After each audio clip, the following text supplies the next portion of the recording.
Hey guys, welcome back to a video on the series on MLLMs. It's been a while since I've created an episode in this. I was busy with some personal stuff, but now I have my full attention on this series on creating MLLMs from scratch. So let's get into it.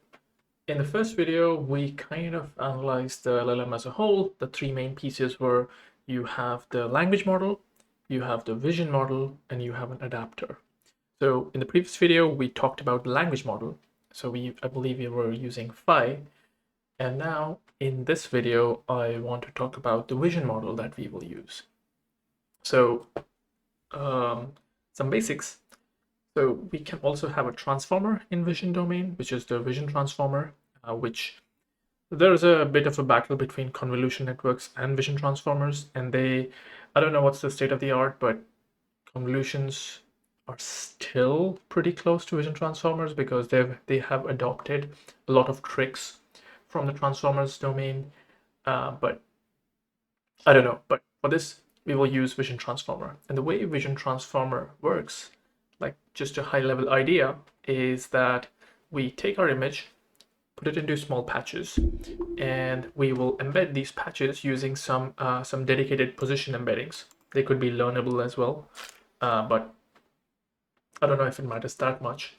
So you first project the patches, you take the image and you do some kind of a convolution to project, and you do a convolution and then you flatten them out, and then you add or concatenate the position labels or position embeddings.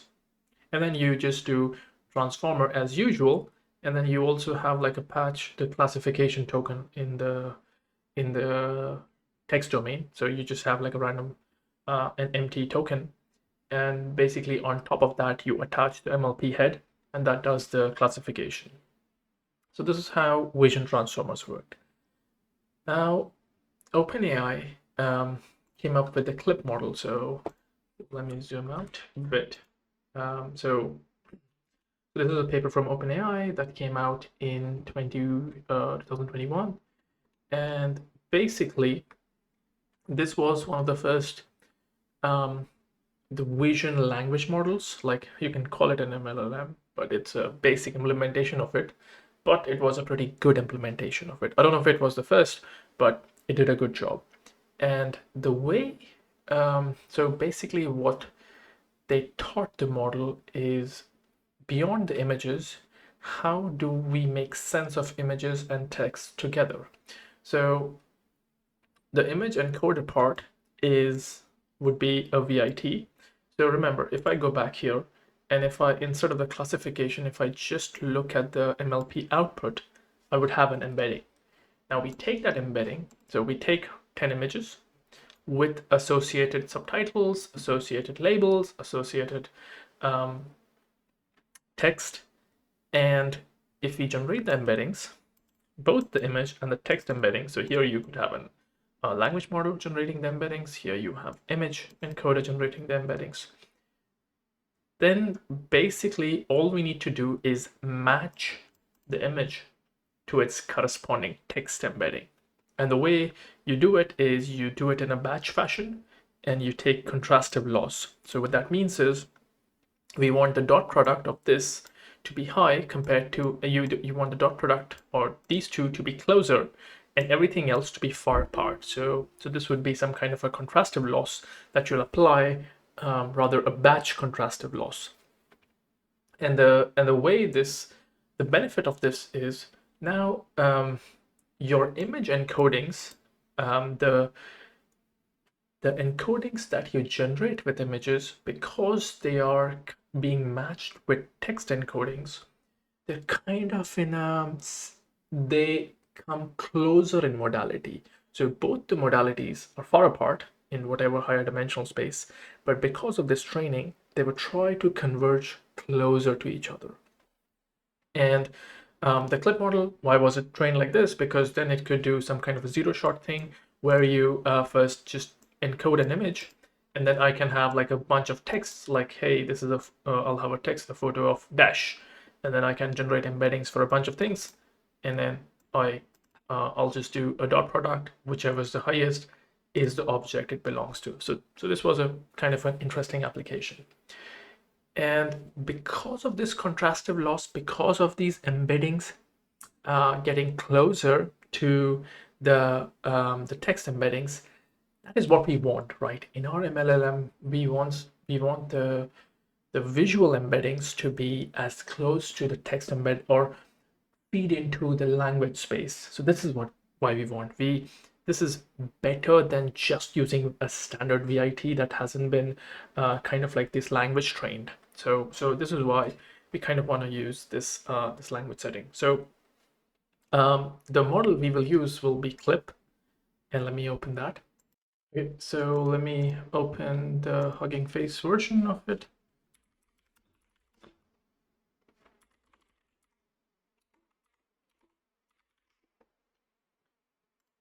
And I know we want the model, so let me see this. So this is one of the Clip models. This is basically, so oh, you can't see it, but this is Clip VIT base, and the patch refers to how many patches we create. So if you remember in VIT, the original model, the higher the number of patches, the more granularity you have, the smaller the patch, but it'll take higher memory, so or it'll make the model bigger. So so there are these different patch versions of VIT. We want a smaller version, so we will work with patch 14, which I believe is the smallest version. Okay, now I think it's time to jump into code. So I will open my notebook and so this is a standard model. So we just, again, live in the Hugging Face ecosystem. I will open the image. I will load both the model and the processor. So I'll tell you why processors are important, but let's just load. And you can see I'm using patch 14. And we load a dummy image. So let's see if I can, two cats. And in the processor, I tell it that, hey, the text, I have two texts, photo for cat, photo for dog, and let's also do photo for whale. And let's see. So now let's look at what the processor is doing. So if I output it, well, I hate this representation, input IDs. Right, so let's do the shape. Right, so this kind of doesn't make that much sense, is it? 3 by are we? Oh, I see. Okay, so this is the token. So processor is right. So for Clip, the processor is just tokenization. So here, what I take my text, I tokenize it. I take my image, and I will tokenize it in whatever way, which we will see now. And so this is the text tokenization, which will be fed into the language model for text, and we will do the same for the images. So let's do the keys just to see. Yeah, so pixel values is what we want for the image part, and let's do the shape. Okay, so here the image is resized because this, I think this comes from the ImageNet days where the ImageNet images were 224 by 224. So here the processor tokenizes the text and puts the image into RGB and 224 224. I'm also reasonably certain that it also does some kind of like a normalization, rescaling on the image, but we don't care. And then we basically compute the model output, and we will get which is what are the probabilities. So so basically the image embedding will get multiplied with this, multiplied with this, multiplied with this. So our probability matrix or probability vector would be like 3 items. And you can see, and the first one has the highest probability because it is the image of a cat. So this makes sense. So I think the model works. And if you just wanted to see the model, let's look at it. So it has a text part, the text embedding part, and then it has the whole image part, right? Okay, so for our use case, for the MLLM that we are trying to create, we don't care about the text part, right? Because we have a language model, the 5.1. We just want the image part. So you can just get the vision part or the image part, and it's called the vision, same thing, vision model with projection, because at the end of the day, we just care about the embedding.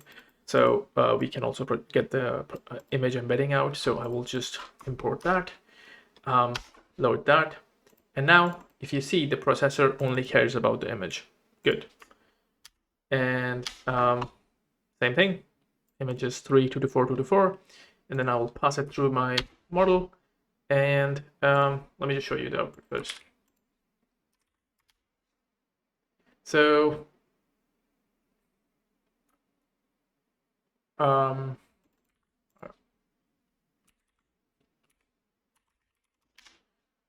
so the output is 1,768. So basically I feed in an image and I get a 768 dimensional vector, which is perfect. Great. That is what we wanted, right? Like we just wanted to generate image embeddings. Let's quickly take a look at the model. So the model basically is a vision transformer. As I said, it takes, so this was the patch embedding. You start with the patches, and rather, you don't start with the patch. You have a convolution, which is 14 by 14, which will create patches for you. I don't remember if 14 stood for like 14 patches or this convolution, but actually, let me do the math. So if I do 14 times 14, is it 196? Okay, so I guess 14 by 14 kind of refers to the patch size for the convolution. So each patch is 14 pixel by 14 pixel. All right, okay, whatever. And then we just have a position embedding layer, and we will, layer norm and your standard encoders. So taking a deeper dive at the encoders, each layer is an attention layer. You just do the standard QKV and the MLP, and you have GALU. So I think that kind of like summarizes what I wanted to talk about the vision part of this model. Let's check the model size. So here I already pull out NVIDIA SMI, and let's look at this.